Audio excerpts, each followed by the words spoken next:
Still, the antiseptic smell hung in the hospital room as I realized my husband was standing between me and the truth about his own father. As I adjusted my grip on the folded paper, I kept my voice calm, watching Ryan choose silence over our daughter without saying a word. While that sharp, sterile scent filled my lungs, it became clear this betrayal had lived inside our family long before I ever named it. The same smell followed every memory where I was asked to stay polite, to protect a marriage instead of a child. That's when I understood the lie wasn't just Richard's. It was the loyalty my husband gave him over us. Still breathing that antiseptic air, I decided the relationship would end before my daughter's safety ever did. Before we start, I'd love to hear where you're watching from. If you enjoy the story, please hit like, subscribe, and join our community. It really helps us grow. I was standing in the hospital lobby, the air thick with the smell of old coffee and that sterile, antiseptic scent that always made my stomach twist. The fluorescent lights buzzed overhead, and every step I took felt heavier than the last.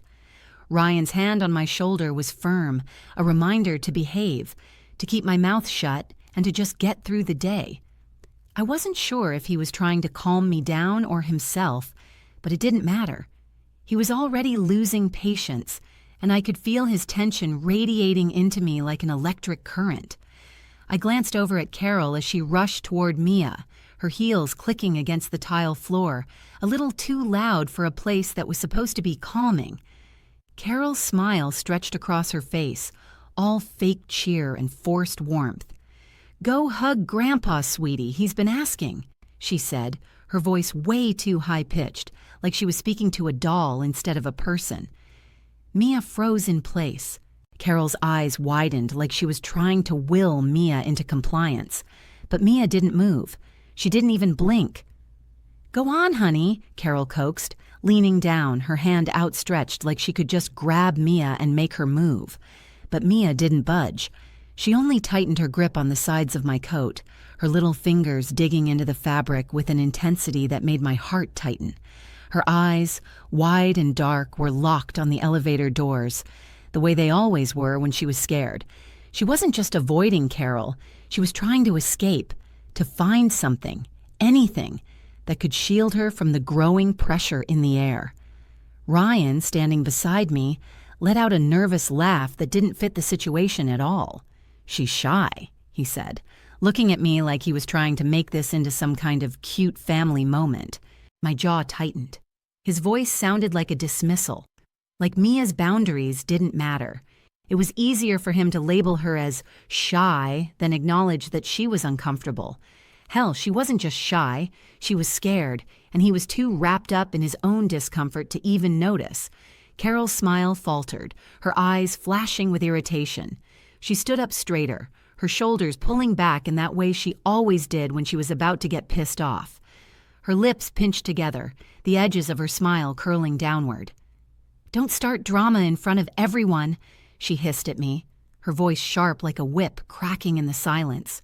I couldn't help but feel a rush of heat in my chest, the kind of anger that starts small and then builds, making my skin prickle. I didn't say anything, but I could feel the words rising in my throat, hot and bitter. How dare she? How dare she try to make me the villain in this? Mia was mine to protect, and if Carol couldn't see that, then I would make sure she did, even if it meant standing here and letting Mia hide behind me. But I didn't say anything, because I knew if I did, it would only make things worse. I could already feel the weight of the eyes on us, on me. Ryan shifting uncomfortably beside me, Carol staring me down like I was the problem. I wanted to scream at them both, tell them to back off, but instead I stood there, letting Mia grip me harder, her small body trembling just a little. "Sweetheart," Carol said again, her voice low and insistent, a threat barely hidden behind the sweetness. "Your grandpa is waiting. He loves you. Don't make this harder than it has to be." I could feel the tension in the air, thick and suffocating, and I couldn't help but wonder how long Mia would be able to hold her ground. She was only 5, but she already knew the game, the rules. She knew when something wasn't right. She knew when she wasn't safe. And in that moment, I realized something that shook me to my core. This wasn't about Mia. It wasn't about me. It was about Carol and how she saw us, how she saw me. I wasn't just standing there, a mother protecting her child. I was a target. We both were. The moment stretched on, and all I could do was look at Mia, her face hidden behind my coat, her small body trembling. She wasn't going to hug anyone. Not Carol, not anyone. And I wasn't going to force her. But the silence between us felt heavier than any argument ever could. We walked down the hospital hall, the floors too clean, the harsh light of the fluorescents making everything look drained of warmth. The air smelled of antiseptic, mixed with something faintly bitter, like old coffee that had been sitting for too long. My steps echoed in the silence, and with every step I could feel the weight of it all pressing down. Mia's hand was small in mine, cold and tense, and I could feel her resistance, her anxiety clawing at me. She wasn't saying anything, but I knew she was scared.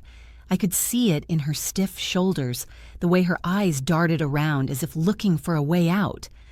I squeezed her hand gently, but she didn't respond. Her eyes were glued to the floor, and I knew better than to push her. Carol's voice cut through the tension. She was trying so hard to sound cheerful, but it didn't work. "Grandpa is sick," she said, her tone saccharine. "You don't want to hurt his feelings, do you?" It was the way she said it that made my stomach twist. She wasn't asking Mia to comfort her grandfather. She was asking her to perform, as if Mia's affection was a currency, something to be given out like a favor. I could feel the pressure mounting on her tiny shoulders, and it was suffocating. Mia didn't move. She stayed rooted to the spot, her fingers digging into my coat like a lifeline. Ryan, who had been walking silently beside us, spoke up. His voice was calm, too calm, and he used that tone he always did when he didn't understand what I was feeling.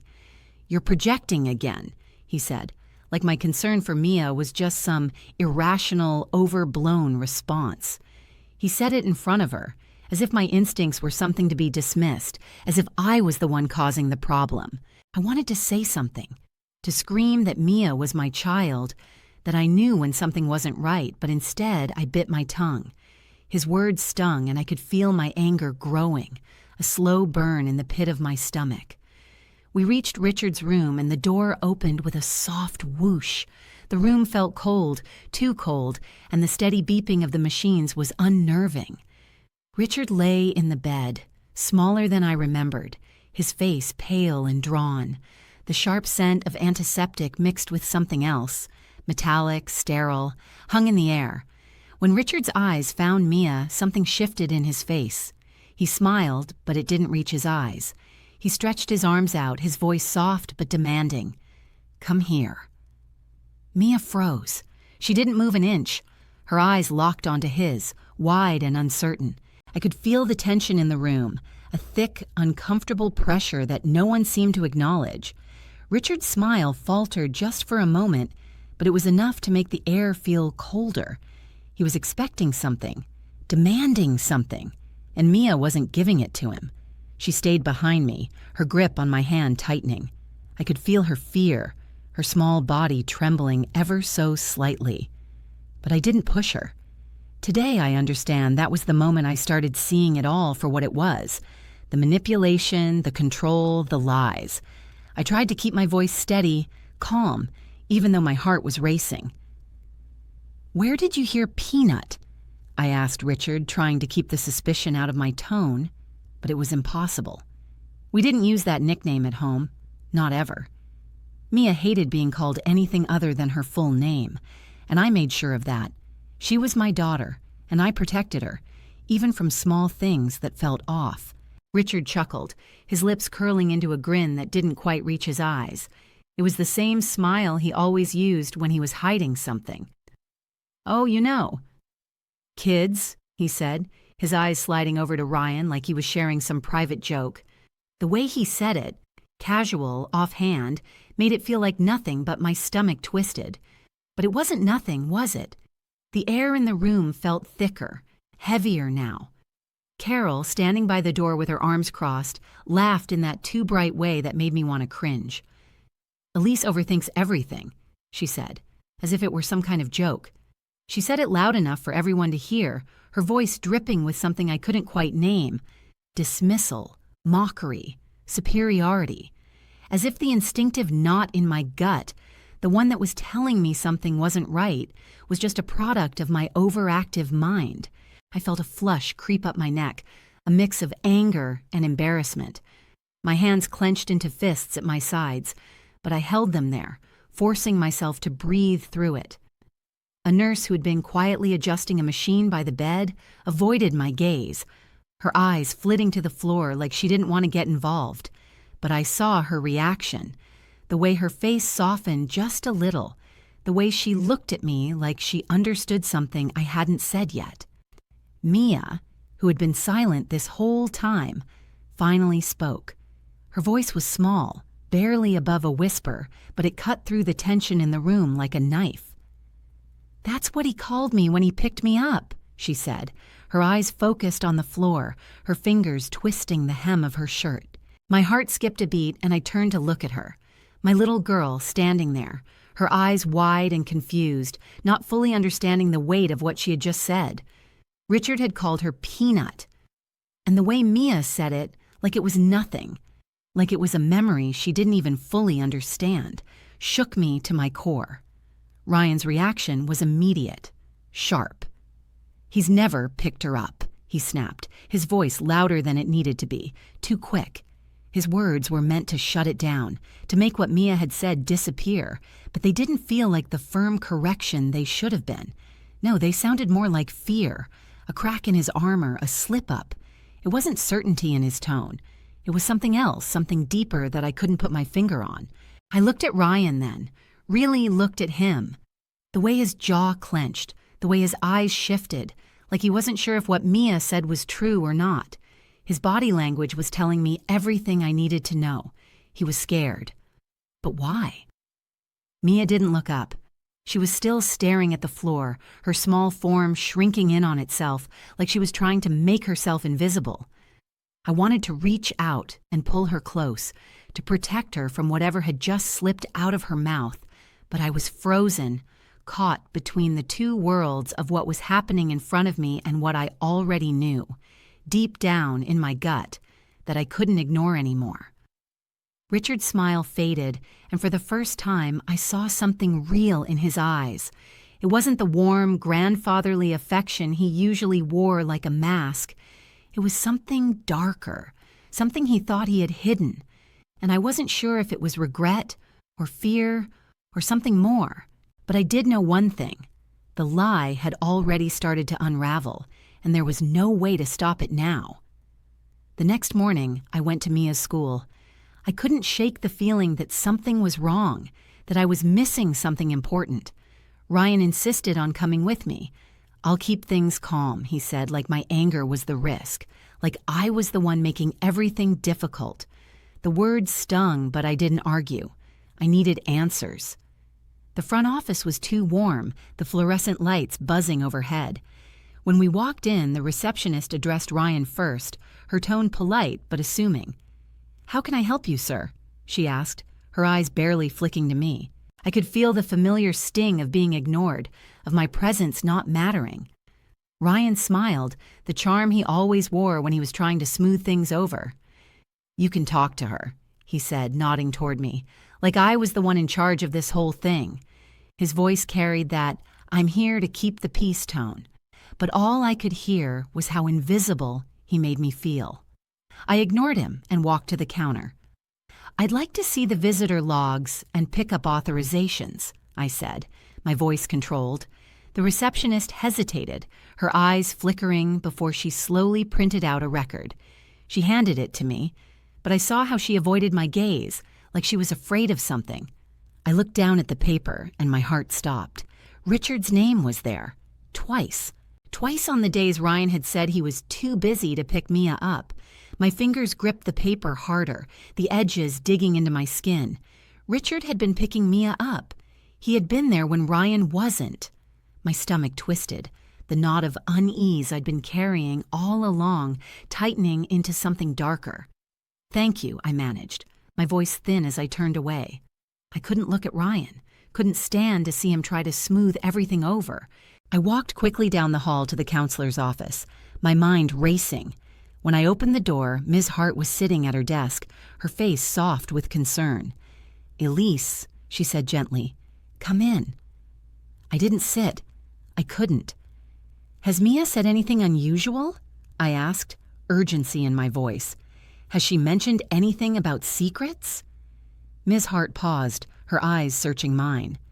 "Has Mia said anything about secrets?" she asked softly. The word hit me like a punch to the gut. Secrets. The air around me seemed to freeze. I felt the blood drain from my face.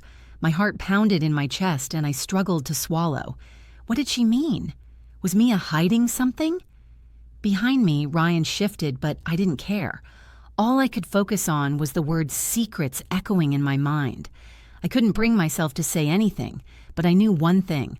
Whatever was happening, it was far worse than I had imagined. Today, I know that was the moment the truth started to surface. Today, I understand that the secrets had already begun. The family bathroom at the hospital smelled overwhelmingly of fake lavender, that cloying, artificial scent that only made everything feel more suffocating. The fluorescent lights buzzed overhead, casting harsh shadows on the walls. I locked the door behind us, and the click of the lock seemed too loud in the silence of the small room. Mia stood in front of me, her small hands fidgeting with the hem of her shirt, her eyes focused on the floor. I knelt down to her level, trying to keep my voice calm, though the anxiety was crawling up my throat. "Mia, I need you to tell me what's been happening. What's been going on with Richard?" She hesitated, looking at the door like she could hear Ryan's voice outside, telling her not to say too much. But then she looked up at me, her face pale and serious. "Richard doesn't call himself Grandpa at school," Mia said, her voice so quiet I almost didn't hear it. "He calls himself Ray. He wears a volunteer badge. He told me this is our special club." The words hit me like a punch to the gut. Ray, not Grandpa, and a special club? Why was Richard acting like this? Why wasn't he just being Grandpa? 1,000 questions rushed through my mind, but I kept my voice steady. "What else, sweetheart? Is there more?"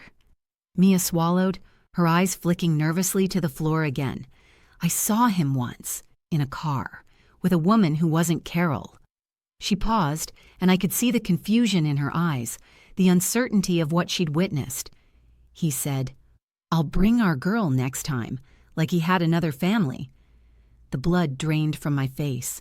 A second family. I felt my chest tighten, the air in the bathroom suddenly too thick to breathe. Richard wasn't just lying to me, he was leading a double life, and Mia had been part of it. "What did he look like when he said that?" I asked, my voice barely above a whisper. I needed to know more, needed to understand. Mia looked down, her fingers tugging at her sleeve, trying to make sense of what she had seen. "He was wearing a ring," she said, the words slow, deliberate. "He turned it inward when he talked to her, like he didn't want anyone to see it. A ring. Richard had been hiding his ring, hiding his life, his other life." The thought made my stomach turn. I wrapped my arms around Mia, pulling her close, squeezing her tightly as if I could protect her from all of this. "You did the right thing, Mia," I whispered, kissing her forehead. "I'm so proud of you." But inside, my mind was already working. There was no time for tears or panic. I couldn't let the betrayal take over. I needed to think, to make a plan. Richard's lies had gone on long enough. It was time for him to face the truth. Today I know that Mia's bravery was the turning point. She gave me the courage to finally see the reality of what Richard had been hiding. Now, everything was about to change. Ryan sat at the kitchen table, sipping his coffee like everything was fine, like we were having some normal conversation. "Richard volunteers with a youth mentorship program," he said, his tone casual, almost dismissive. It's harmless. Mia probably misunderstood. I stared at him, my pulse quickening. Misunderstood. Ryan, she saw him with another woman, called her our girl. And don't you dare tell me she misunderstood that. My voice trembled with frustration, but I kept it steady. I couldn't let him see how much this was shaking me. Ryan let out a deep sigh as though he was exhausted with the whole situation. You're overreacting. He's just trying to help kids. You can't fault him for that, he said, his voice lowering like he was speaking to a child. I clenched my fists at my sides. You're seriously defending him right now? I didn't wait for an answer. You're worried about Richard's feelings? After everything Mia said? Ryan's gaze shifted uneasily, avoiding mine. Please, Elise, he said, his voice softer now. Don't blow up the family over this. Mia's safety isn't in danger. I wanted to scream, to tell him how ridiculous that sounded, but I held it in. My hands were shaking as I forced myself to stay calm. My daughter's safety isn't in danger? Ryan, he's lying to us, and you're still defending him. I couldn't believe it. My mind was racing, but I couldn't let him derail me. When he left to grab dinner, I couldn't sit still anymore. I grabbed my laptop and started searching for the mentorship program Ryan had mentioned. Richard, or Ray, as he was apparently known in the program, was listed in the photos, smiling beside children, wearing a volunteer badge. Ray M. The name hit me hard. The polished photos, the smiling faces, it all looked so perfect. But there was something off. This wasn't just a program. It was a front. I didn't hesitate. I screenshot everything. The photos, the details, everything. The pit in my stomach grew deeper, but I couldn't stop. This wasn't just a misunderstanding. It was a carefully crafted lie. And Richard wasn't just volunteering. He was hiding. I texted Tara asking for her help. Can you screenshot everything before this disappears? I typed, sending her the link.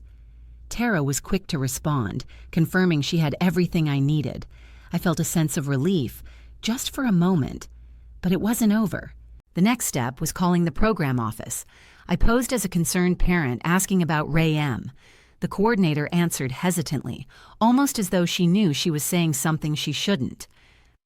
Ray handles special pickups for families who need discretion, she said quietly, almost apologetically.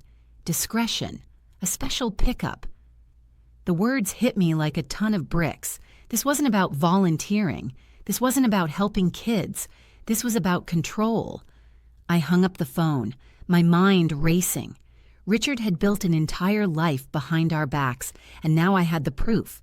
Today I understand that this wasn't just a betrayal. It was a web of lies, and I was finally starting to see it all unravel. I was walking down the hospital hallway, the sterile, metallic smell of the place sinking into my skin, when Carol appeared out of nowhere, blocking my path. Her heels clicked sharply against the cold floor, and her expression was all business. No warmth, no concern. Just that cold, calculating look she always wore when she had something to say. She didn't waste time with pleasantries. We need to talk, she said, her voice low but firm. I tried to step around her, but she moved to block me again. This needs to stop, Elise. I sighed, exhaling sharply through my nose, already feeling the tension building in my chest. What needs to stop, Carol? I asked, trying to keep my voice calm. She tilted her head, sizing me up, the familiar smugness in her eyes. You need to stop making things up. You're jealous. You're unstable. You're projecting all your issues onto Mia. The words hit me like a slap, like I had been reduced to some hysterical woman who couldn't control her emotions. Jealous? Unstable? I swallowed the rising anger and forced myself to keep my composure. I'm jealous? I repeated, my voice steady despite the sting. You're saying I'm imagining all of this? Carol crossed her arms, her face hardening as if she were lecturing a child. Mia is dramatic, Elise. She's a child, for God's sake. You're blowing everything out of proportion. My chest tightened. The accusation that Mia was dramatic made my blood boil. She was not dramatic. Mia was telling the truth. But here was Carol, gaslighting me, reducing my child's very real concerns to a mere tantrum. I took a breath, trying to steady my racing thoughts. So you're saying Mia's lying? That she's making up all of it? Carol didn't flinch. She's a child. Children exaggerate. I could feel the rage bubbling inside me, but I clenched my fists and held it in. I couldn't let her see how much she was getting to me. What about Richard? I asked, my voice suddenly cold. What do you say about his lies? His double life? Carol's eyes flashed, but she quickly masked it with a smile that didn't reach her eyes. You need therapy, Elise, she said. You're clearly struggling. Therapy might help you sort this all out. The suggestion stung worse than anything else she'd said. She was using the idea of help as a weapon, an insult dismissing my concerns as though they were a mental illness. Ryan, standing just behind Carol, didn't say a word. His eyes were on the floor, avoiding mine as if he was pretending none of this was happening. He was choosing peace over truth, and I could feel the disappointment flooding me. I stood there for a moment, the weight of it all pressing down on me. Then I looked Carol in the eye and said, as calmly as I could, I'm documenting everything. Her face tightened. For the first time, she realized I wasn't backing down, that there would be consequences. She turned away without saying another word, her heels clicking sharply as she walked off, leaving me standing there, the air heavy with unspoken tension. Today, I know that was the moment I began to take control. That was when I realized I wouldn't be silenced, not anymore. Ryan handed me the form with a nonchalant shrug, as if it were just another piece of paperwork. Richard gave this to me a few months ago, he said, his voice detached. It's just a temporary guardian permission form for volunteer transportation. I stared at the form in disbelief. The words seemed harmless, a simple permission slip, but something about it felt off. My eyes scanned it slowly, Mia's name, our address, and then the signature line. My signature, or what I thought was my signature. I leaned in closer. Ryan continued, oblivious to the storm that was already forming in my chest. I didn't read it, he added, like it didn't matter. His voice was casual, almost apologetic. I trusted Richard. I felt a chill run through me. He trusted Richard? More than me? The form should have been my responsibility to review, not his. I was the one who took care of everything for Mia. But here was Ryan, brushing it off as something trivial, something trustworthy. I took a deep breath, forcing myself to stay calm as I studied the form. Mia's name was clearly printed, our address just as familiar. But then my eyes flicked to the signature line. At first glance, it was blank. But then I saw it. My signature. Scanned in. Not my real signature, but a copy, a forged one. The slant of the letters was wrong. The loops in the letters were too stiff. It was an attempt to replicate my handwriting, but it wasn't me. I could feel my heart race as the full weight of it hit me. Richard had forged my signature. He had manipulated the system, made it look like I had given permission for something I knew nothing about. I felt my hands trembling as I picked up my phone, typing a message to Tara. She was the only one I trusted with this kind of thing. I need you to compare my real signature to this, I texted her, attaching a picture of the form. I think Richard forged it. Tara called me back almost immediately. Send it over, she said, her voice tight. I'll take a look. A few moments later, Tara confirmed my worst fear. It's definitely wrong, she said, sounding just as angry as I felt. The slant's off, the loops are too rigid. It's not your signature, Elise. I felt a wave of nausea wash over me. Richard hadn't just lied to me. He had been planning things behind my back, using my name, forging my approval for something I wasn't even aware of. I stood up, adrenaline rushing through me. I dialed the hospital's social worker line, my voice tight with urgency. I need a private consultation, not about drama. This is about safety and documentation. I was no longer shaking with fear or doubt. Now I was certain. Richard had crossed a line and I was done being silent. Today I know that was the moment I fully understood the betrayal. Richard had been planning all along, and I was finally ready to fight back. The small room smelled like sanitizer and stale coffee, that sterile, hospital-scented air that always made everything feel distant, like it didn't matter who was there. Dana, the social worker, sat across from me, her expression warm but unmovable. Her tone was steady, but I could tell she wasn't here for comfort. She was here to listen, to take notes, to gather the truth. Ryan sat beside me, shifting in his chair, his knee bouncing nervously. His discomfort was obvious, and I could feel the tension radiating off him. He kept glancing at me, then at Dana, like he was still trying to figure out how to control this. He wanted it to go away, to keep everything in the realm of family drama. But I wasn't having it. Dana turned her attention to him. "I'm not here for labels," she said, her gaze unwavering. "I'm here for facts." Ryan opened his mouth to say something, but Dana didn't give him a chance. She wasn't playing along. This was no longer about his explanations or half-truths. It was about what was real, what had been happening behind closed doors, and Dana wasn't interested in anything but the truth. I reached into my bag and pulled out the stack of papers I'd collected. The school pickup logs, the volunteer photos, the forged signature. It was all there. My hands were steady, but my heart was pounding in my chest.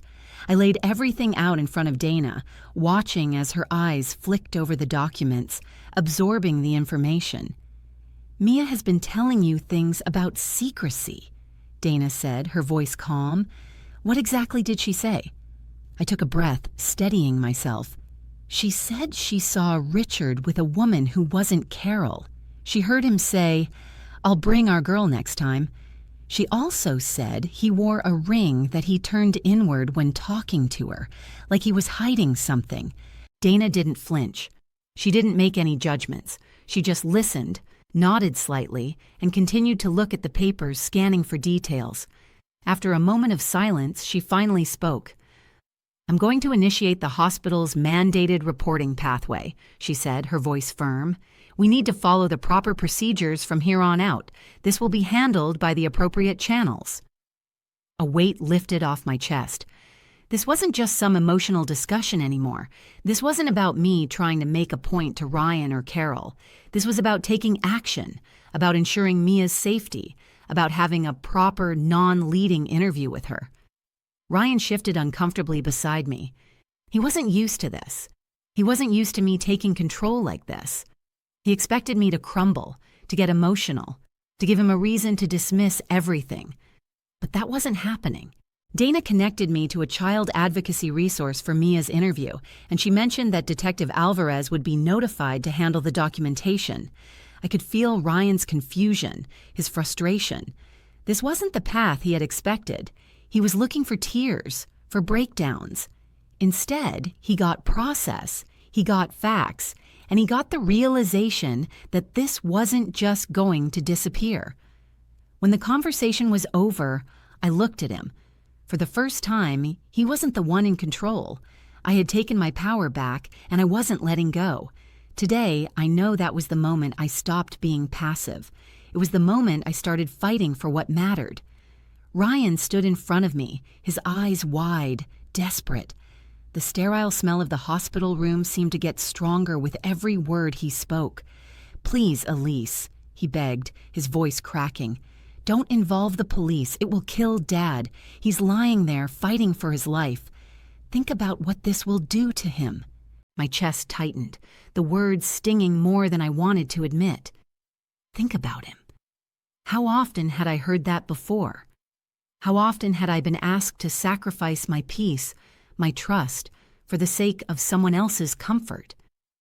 I stepped back, trying to hold the anger at bay. "So, what do you want me to do, Ryan? Ignore what's happening? Let him get away with this?" My voice was tight, but I kept it steady.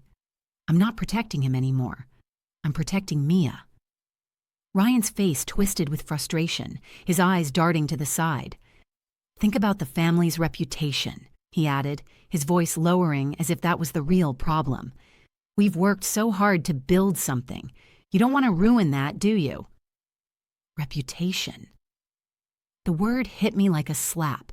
It was always about the image, about keeping up appearances. His family's name, their legacy. It was all that mattered, not the truth, not Mia, not the safety of the child we both claimed to love. I looked at him, really looked at him. Reputation, I repeated, incredulous. Mia's safety comes first, Ryan.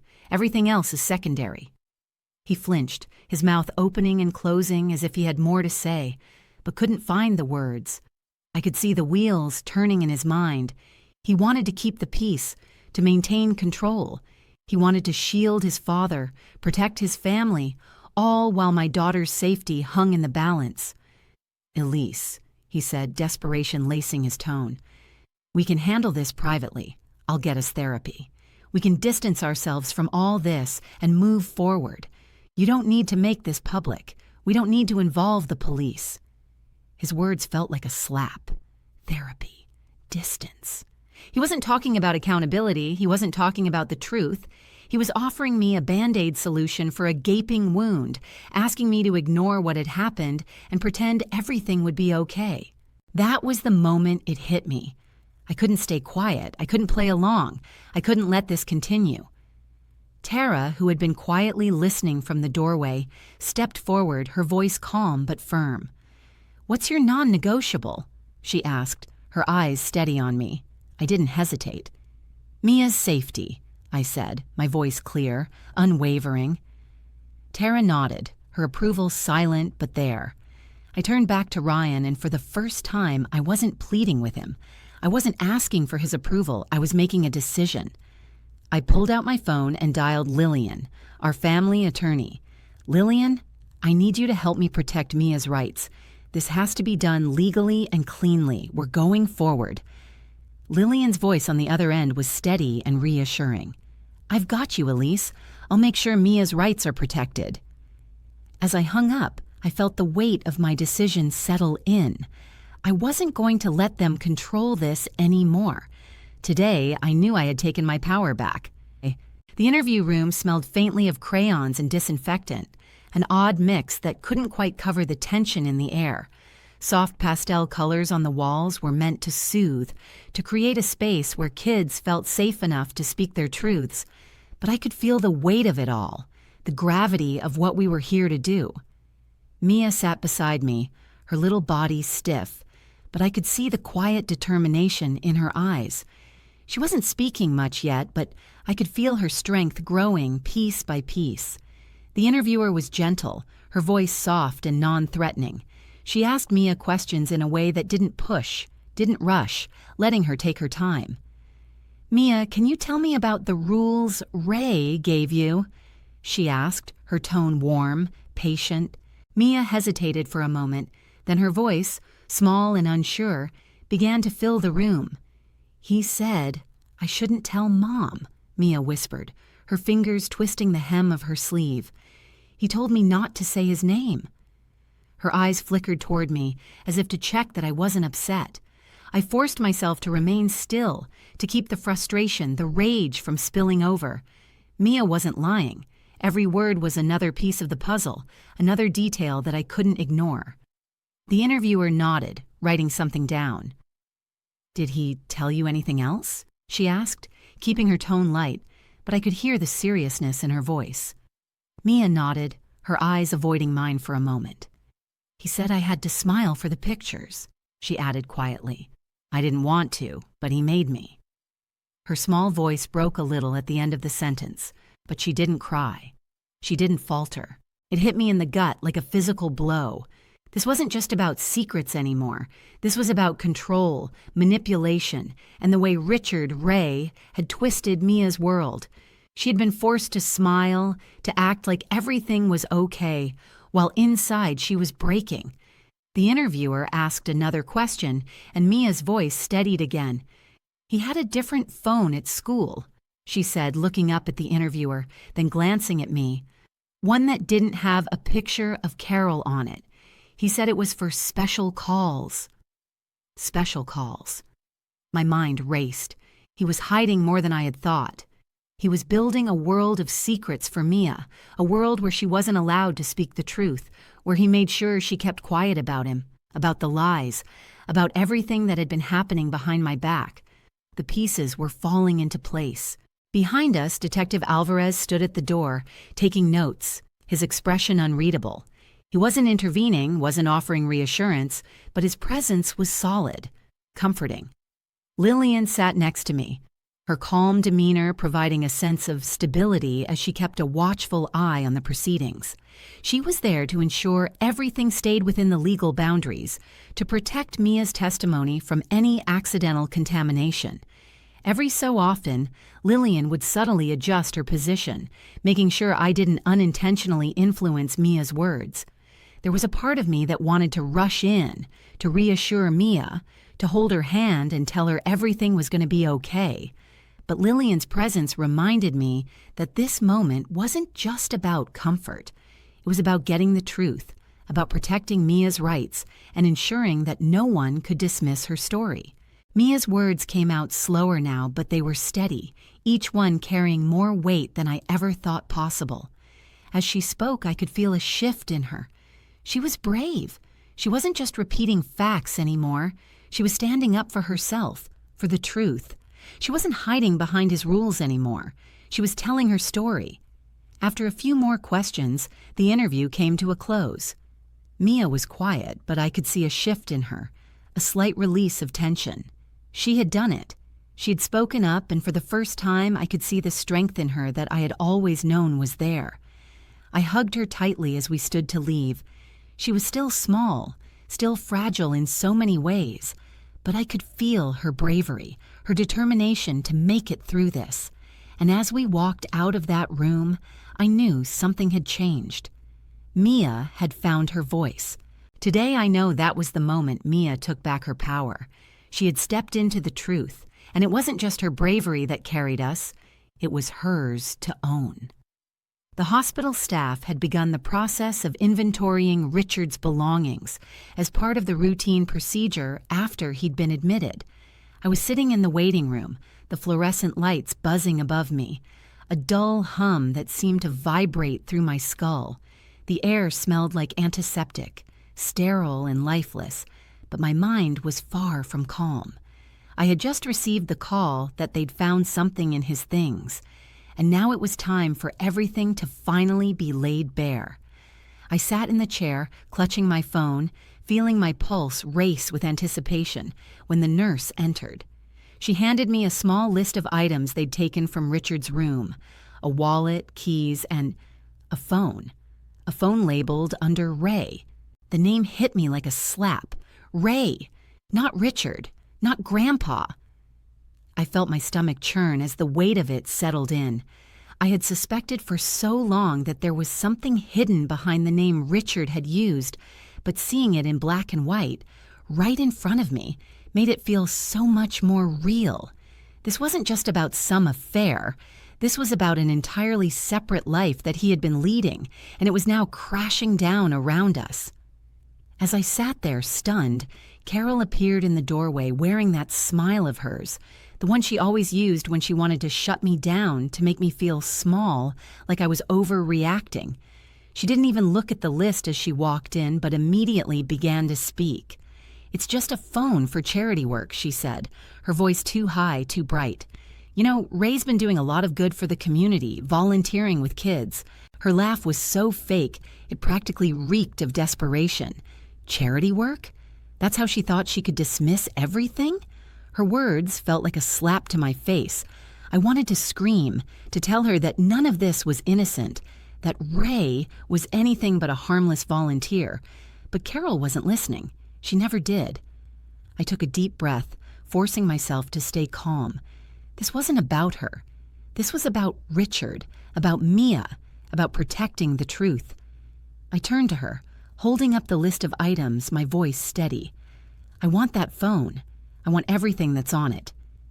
She stared at me for a long moment, but instead of arguing, she just shrugged, as if it wasn't worth fighting over. "Do whatever you want," she said flippantly, before turning on her heel and leaving the room, her heels clicking sharply on the linoleum floor. A few hours later, Detective Alvarez called me. "We've got access to the phone," he said, his voice as calm and steady as it had been when we first spoke. We followed the proper legal steps, and we're going through the messages now." The next hour felt like a blur. Alvarez sent over the first few screenshots from the phone, and as I read through them, my heart sank. The messages weren't explicit, not in the way I expected, but they were still inappropriate. Richard, or Ray, had been coordinating with program staff, arranging meetups and trips with a woman saved in his phone under Home. I felt sick to my stomach as I scrolled, but the worst part came when I saw the photos. They weren't explicit, but they were damning. Children posed in happy pictures, smiling, their faces bright. Notes about trust and special bond were attached to each photo. It was enough to make my blood run cold. It was clear. This was about much more than just a volunteer program. This was about manipulating trust, about building a secret world where boundaries were blurred and children were involved in ways I couldn't yet fully understand. I couldn't stop shaking as I called Lillian. I needed her now more than ever. I knew she would take charge, keep me grounded. "I've seen enough," I said as soon as she picked up. "We need to act quickly. This is bigger than I thought." Lillian didn't hesitate. "I'm filing emergency protective motions," she said, her voice already firm with determination. "We'll restrict contact, require supervised access for Richard, pending investigation. We'll protect Mia, Elise. We'll make sure nothing else happens." Her words were the lifeline I needed, the clarity I was searching for in the chaos. I wasn't going to let this go, not anymore. Richard had built a world of lies, and now it was time to tear it down. Today, I know that was the turning point. I wasn't just reacting, I was acting. I was fighting back, taking control of a situation that had been out of my hands for far too long, and I wasn't backing down. The courtroom felt like a pressure cooker. The air was thick with tension, and I could barely hear the rustling of papers over the pounding of my own heart. Richard's attorney was trying to spin the narrative, trying to turn the situation into something trivial, but the facts were right in front of him, facts that couldn't be denied. Richard had built his life on an image of being a community pillar. Everyone had known him as the guy who volunteered, who helped with charity events, who was always there for the kids. But now, as the judge flipped through the pile of documents, school logs, forged permissions, the alias phone and program records, Richard's mask was cracking. His facade of being a trustworthy grandfather, a selfless volunteer, was falling apart. The attorney's voice broke through my thoughts. "Mia is confused. Her mother is hysterical. This whole situation has been blown out of proportion."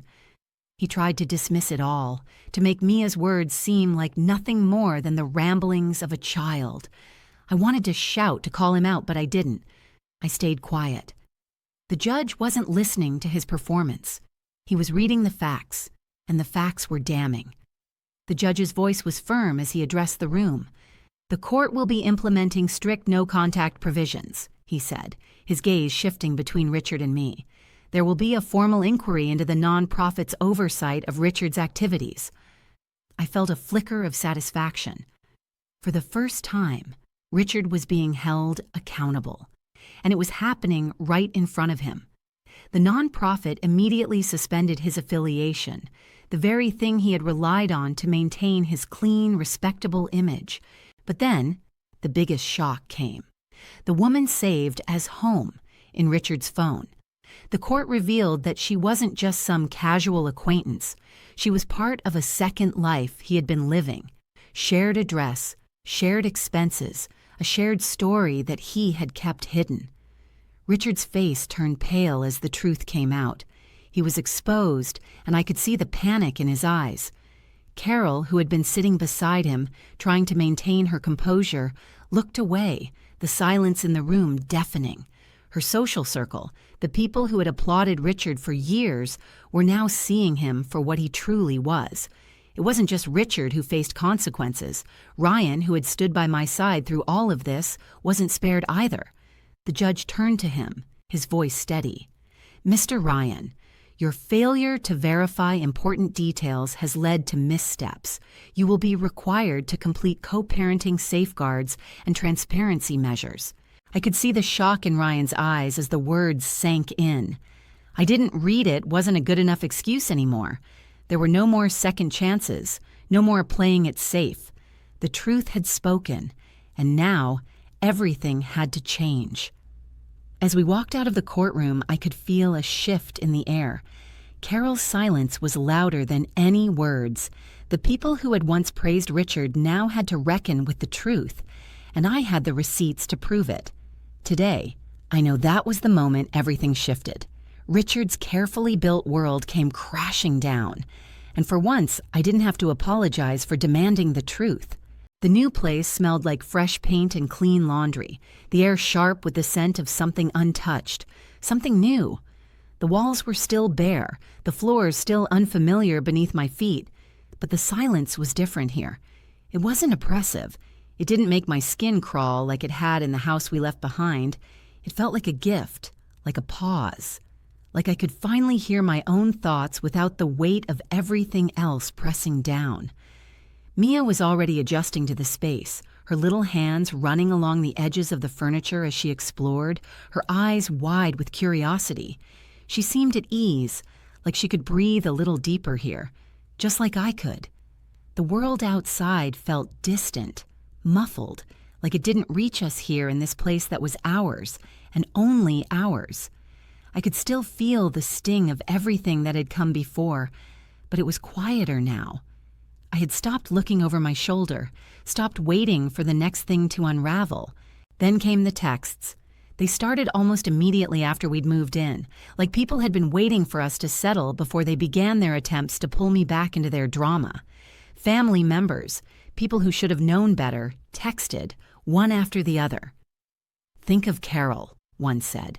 "Don't ruin his legacy," another added, as if the legacy was more important than Mia's safety, more important than the trauma she had endured. I couldn't even bring myself to reply. I didn't owe them explanations anymore. Carol's legacy wasn't my concern. Mia's future, her peace, her healing, that was what mattered. I let the texts sit unanswered, the quiet of the room filling the space where those voices used to be. Lillian, the attorney, had made sure of that. Her words had given me the confidence I needed to stay strong. She was the one who formalized the boundaries, who made sure everything was in writing, the custody terms, the supervised contact rules, the protected communication channels.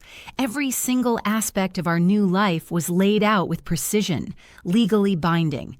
I wasn't leaving any room for manipulation, no space for Richard or anyone else to step in. It was about Mia, it was about us, and I wasn't going to let anyone else undermine that. And then there was Mia. I had arranged for her to begin therapy with a clinician I trusted, someone who had experience helping kids navigate trauma, someone who would keep her safe while she worked through everything that had happened. It wasn't easy for her to open up. She was still so young, so small, yet there were so many things she had been holding in. I learned just how long she'd been keeping her fear inside, how it had been festering like a secret homework assignment she couldn't bring herself to finish. She'd been afraid of telling me, afraid of what would happen if she spoke the truth. The burden of silence had been too heavy for her to carry, but she had, for months, maybe even longer. It broke me to know that, to realize how much she had shouldered on her own, but it also made me even more determined to make sure she could finally let go of it. She deserved to be free from that fear. She deserved to feel safe. I stopped negotiating with guilt. I stopped allowing other people's expectations, their misplaced loyalties to creep into my decisions.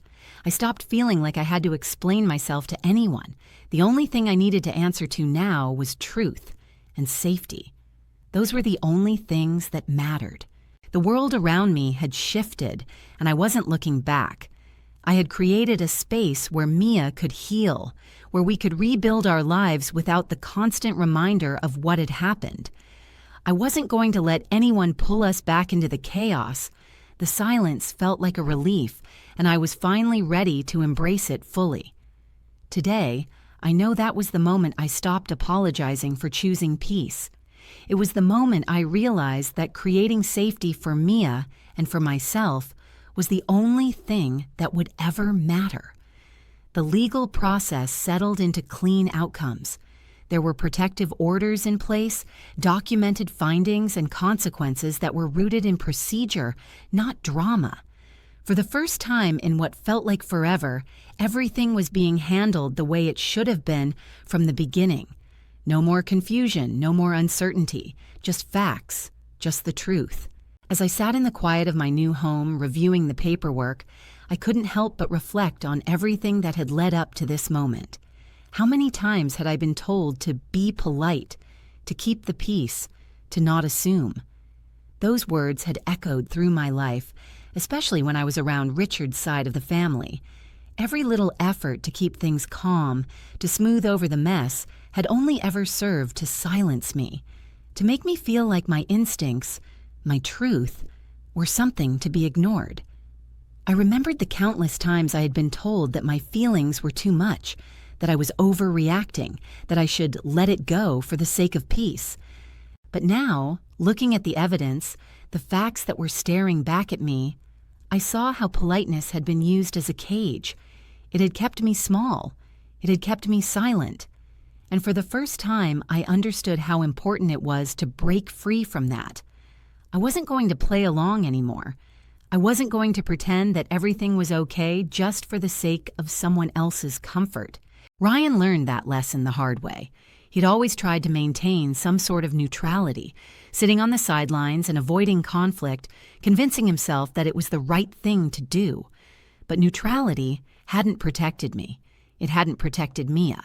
And now, as the legal proceedings moved forward, Ryan finally understood the truth. If he wanted a family, if he wanted to be part of this family, he had to earn it through transparency and action. No more hiding, no more avoiding. It wasn't enough to just not interfere. He had to stand up, he had to speak up, and he had to be willing to face the truth no matter how uncomfortable it was. Carol's denial lost its power too. The legal documents, the paperwork, the concrete proof that Richard had been living a secret life. Those things couldn't be ignored. Carol couldn't brush it off as some rumor anymore. The truth was on paper. It was real. Richard's carefully crafted image had been shattered, and Carol could no longer pretend that he was the man she had always wanted him to be. The phone calls, the text messages, the polite avoidance, it all stopped meaning anything when the truth had been documented, when the weight of the evidence was too much to deny. I didn't need to explain myself to anyone anymore. And then there was Mia.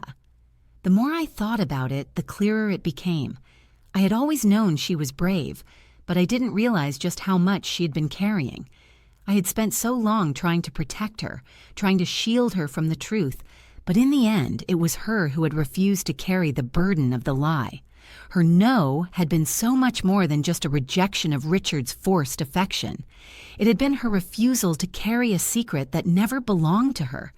She had known what was right, even when I hadn't, even when I had been too blinded by my own fears to see it. As I reflected on everything, I couldn't help but think back to the scream in the hallway, the moment I had confronted Richard about his betrayal. At the time, it had felt like chaos, like the world was falling apart around me. But now, when I look back on that moment, I don't remember it as some frantic breakdown. I remember it as the moment my child chose truth, and I chose her. Today, I know that a child's no is a complete sentence. It's a statement of strength, of clarity, of ownership over their own voice. I understand now that Mia didn't just refuse a hug. She refused to carry the weight of a secret that should never have been hers to bear. And in that moment, she taught me something I hadn't realized I needed to learn. Now, when I look back, I don't just see the pain of the betrayal. I see the courage in my daughter's refusal to stay silent. And in that, I found my own courage.